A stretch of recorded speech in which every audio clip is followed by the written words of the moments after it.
प्रदेशवासियों देशवासियों को मैं शिव शर्मा, प्रदेश अध्यक्ष सनातन ब्रह्म फाउंडेशन की तरफ से नववर्ष 2024 की पूर्व संध्या पर आपको बहुत बहुत बधाई देता हूं।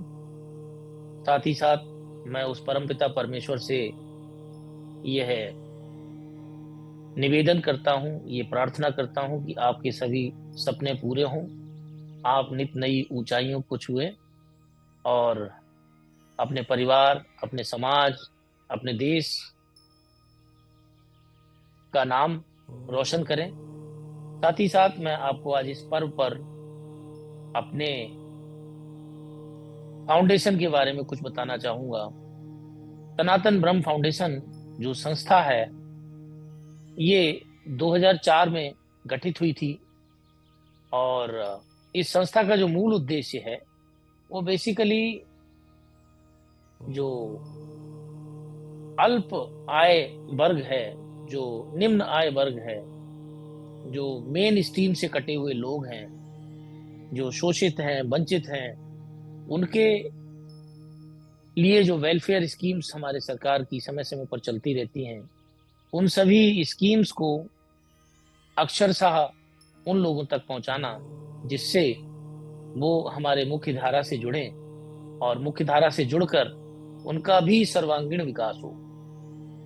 दूसरा, हमारा इसका फाउंडेशन का जो उद्देश्य है वो डिफरेंट डिफरेंट जो इंस्टीट्यूशंस हैं वहां पर हम मेधावी छात्रों के साथ में उनको उन विद्यालयों से जोड़ें जो आर्थिक दिक्कत के चलते उच्च शिक्षा प्राप्त नहीं कर पाते हैं, तो उस वर्ग तक हमको पहुंचना है। हमारे इस फाउंडेशन के माध्यम से हम वाचनालय, पुस्तकालय, ये सब हम करना चाहते हैं जिससे कि हम आम जन तक पहुंचकर उनकी जो मूलभूत प्रॉब्लम्स हैं उन प्रॉब्लम्स को एड्रेस करें और उनको मुख्य धारा से जोड़ें। सांस्कृतिक कार्यक्रमों में भी हम लोग मुख्य भागीदारी लेंगे। नाटक मंचन हो, सम्मेलन हो, सांस्कृतिक कार्यक्रम हो, समाज के कल्याण के लिए जो भी उद्देश्य हैं इस फाउंडेशन के माध्यम से आम जन को जागरूक करेंगे। समाज में एक कुरीति है दहेज प्रथा, तो इस फाउंडेशन के माध्यम से हम दहेज रहित सामूहिक विवाह का आयोजन कराने का भी हमारा लक्ष्य है। संस्कृत भाषा का शिक्षा में प्रचार प्रसार प्रचुर मात्रा में हो, उसका क्रियान्वयन कराना, ये हमारे फाउंडेशन का उद्देश्य है। आयुर्वेद चिकित्सा के ऊपर हमारा फाउंडेशन बहुत ही सीरियस है। हमारे फाउंडेशन की तरफ से समय समय पर जड़ी बूटियों की खोज, उनकी व्यवस्था कराना, इसको हम लोग सुनिश्चित कराने का कोशिश करेंगे। ऐसे व्यक्ति जो शारीरिक रूप से विकलांग हैं उनको कृत्रिम अंगों की व्यवस्था कराना, साथ ही साथ उनको उनके शारीरिक मापदंडों को ध्यान में रखते हुए उनको रोजगार, उनको उस तरह की व्यवसाय मुहैया करवाना जिससे कि वो अपनी रोजी रोटी चला सके।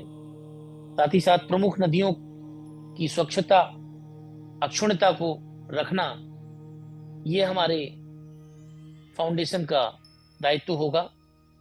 गाय को हम राष्ट्रीय धरोहर के तौर पे घोषित कराना चाहते हैं। गाय माता के प्रति जो सम्मान है वो देश में बढ़े, गौ रक्षा को लेके कठोर कानून बने, ऐसी हमारी सरकार से अपेक्षा है। इस संगठन के माध्यम से, इस फाउंडेशन के माध्यम से हम ऐसी कोशिश करेंगे कि गौ रक्षा के ऊपर कठोर कानून बने। वन संरक्षण अधिनियम के तहत हम चाहेंगे सरकार से कि वो पर्यावरण पर समाज को जागरूक करने के लिए और भिन्न भिन्न प्रयास हमारे संगठन के माध्यम से हों। साथ ही साथ एक बहुत ही रोचक विषय है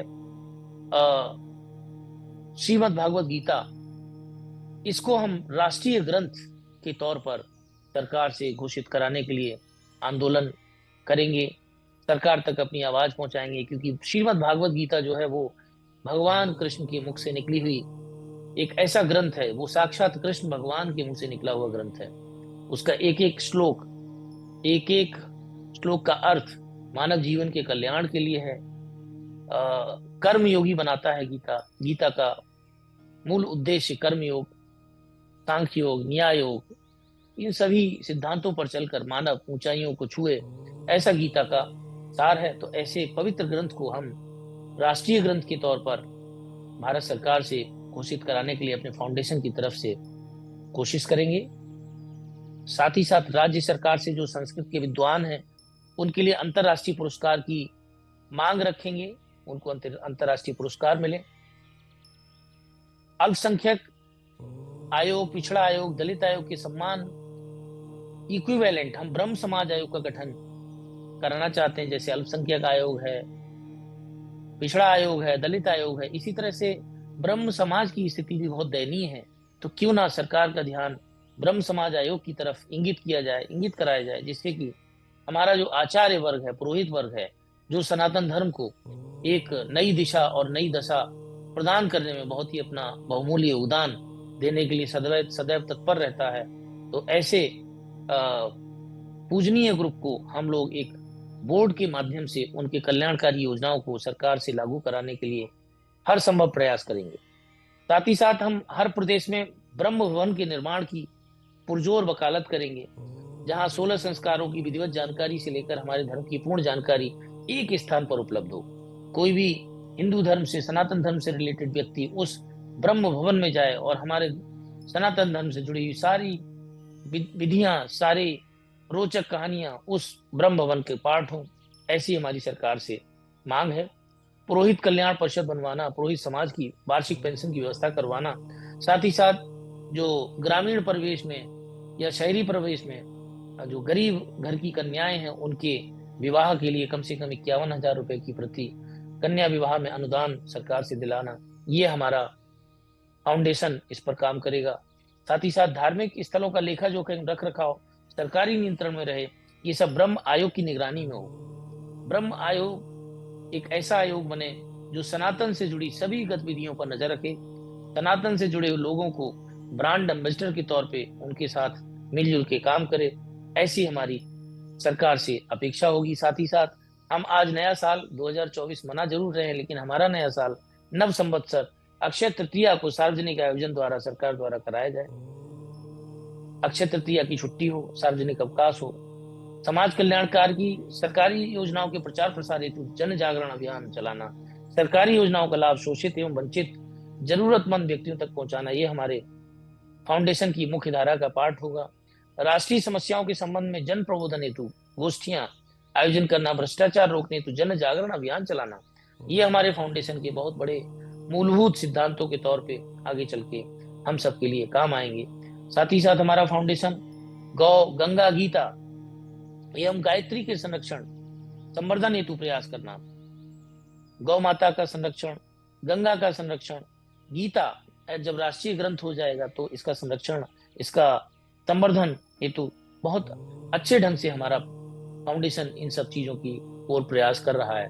मैं सभी प्रदेशवासियों, देशवासियों से आग्रह करूंगा, विनय करूंगा, हमारे इस फाउंडेशन के साथ ज्यादा से ज्यादा संख्या में जुड़े और हमारे इस पुण्य यज्ञ में सम्मिलित होकर सनातन ब्रह्म फाउंडेशन की बुनियाद को मजबूत करें।